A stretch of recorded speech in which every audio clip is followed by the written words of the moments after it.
చదువు ఒక మనిషిని ఎంతగా మారుస్తుందో నేను వేరే ప్రత్యేకంగా కూడా చెప్పాల్సిన అవసరం లేదు.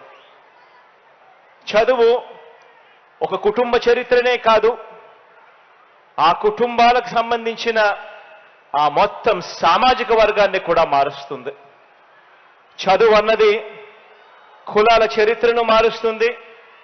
చదువు అన్నది ఒక్కటే పేదరికం నుంచి ఆ పేదరికపు సంఖ్యలను మనం ఏదైనా కూడా ఆ సంఖ్యలను తెంచుకోవాలి అని అంటే సాధ్యపడేది ఒకే ఒక అస్త్రంతో, అది ఆ చదువు అనే ఒక్క అస్త్రంతోనే సాధ్యమవుతుంది అన్నది ప్రతి ఒక్కరూ కూడా గమనించాలి అని చెప్పి ఈ సందర్భంగా ప్రతి ఒక్కరిని కూడా కోరుతా ఉన్నా. గత ప్రభుత్వానికి మన ప్రభుత్వానికి మధ్య ఉన్న తేడాను ఖచ్చితంగా గమనించమని చెప్పి మిమ్మల్ని అందరినీ కూడా కోరుతా ఉన్నా. గత ప్రభుత్వంలో పేద పిల్లలు ఎప్పటికీ కూడా పేదలుగానే మిగిలిపోవాలి అని చేసే ఆలోచనలు, ఆ దిక్కుమాలిన ఆలోచనల్లో పేదవాళ్ళు ఎప్పుడూ పేదలుగానే మిగిలిపోవాలి, ఆ పేదలు కూలీలుగానో కార్మికులుగానో చిరుద్యోగులుగానే మిగిలిపోవాలి అనే పెత్తందారి మనస్తత్వం గత పాలనలో కనిపిస్తా ఉంది. గమనించమని చెప్పి కోరుతా ఉన్నా. కానీ ఈరోజు ఆ పరిస్థితులన్నీ కూడా మారిపోయిన పరిస్థితులు కనిపిస్తా ఉన్నాయి. అడుగులు వేగంగా కూడా మనం వేస్తా ఉన్నాము కాబట్టే ఈ 4 సంవత్సరాలు తిరక్క మునిపే విద్యారంగంలో గణనీయమైన ఫలితాలను కూడా ఈరోజు మన కళ్ళ ఎదుటే కనిపిస్తా ఉన్నాయి. పెద్ద చదువులు చదువుతా ఉన్న పేద పిల్లలకు 100% ఫీజు రీయింబర్స్మెంట్ ఇవ్వాలి అనే మనసు కూడా గత ప్రభుత్వంలో ఎక్కడ కనిపించని పరిస్థితి జ్ఞాపకం చేసుకోమని చెప్పి సవినయంగా మీ అందరితో కూడా కోరుతా ఉన్నా.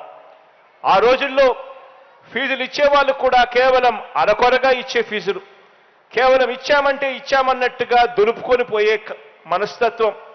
ఆ ఫీజులు కూడా ఏ రకంగా ఇచ్చేవాళ్ళు అని అంటే 2017-18, 2018-19కి సంబంధించిన బకాయిలు ఏకంగా 1778 కోట్ల రూపాయలు ఏకంగా బకాయిలు పెట్టి వెళ్ళిపోయిన పరిస్థితులు గత ప్రభుత్వంలో చూశాం. ఈరోజు విద్యారంగంలో డ్రాప్ అవుట్లు గణనీయంగా కూడా తగ్గాయి. 18 సంవత్సరాల నుంచి 23 సంవత్సరాల వయసులో, ఆ మధ్యలో వయసులో ఉన్న వాళ్ళను కాలేజీల్లో చేరుతున్న వారి సంఖ్యను జీఈఆర్ రేషియో అంటారు.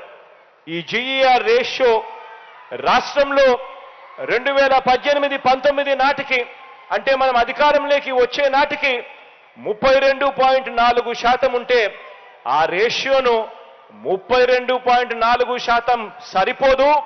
ఆ రేషియో 70% నుంచి 80% ఎట్టి పరిస్థితుల్లోనూ పడాలి అని చెప్పి మీ జగనన్న అడుగులు వేయిస్తా ఉన్నాడు ఈ రాష్ట్ర ప్రభుత్వంతో ఈ 4 సంవత్సరాలుగా అని చెప్పడానికి గర్వపడతా ఉన్నా. గతంలో 2018-19 సంవత్సరం మన ముఖ్యమంత్రి కాకమునుపు చివరి సంవత్సరంలో గవర్నమెంట్ బడులలో చదువుతా ఉన్న పిల్లలు 37 లక్షల మంది అయితే ఈరోజు ఆ సంఖ్య 40 లక్షలు దాటుతా ఉంది. 40 లక్షల పైచిలకు ఈరోజు పిల్లలు గవర్నమెంట్ బడులకు చదవడానికి వాళ్ళకొక నమ్మకం ఈరోజు కనిపిస్తా ఉంది. గవర్నమెంట్ బడులలో చదివిస్తే అన్నున్నాడు బాగా చదివిస్తాడు అన్న నమ్మకం ఈరోజు గవర్నమెంట్ బడులలో చదివిస్తా ఉన్న ఆ అక్క చెల్లెమ్మలకు ఈరోజు మన ప్రభుత్వం మీద ఉంది.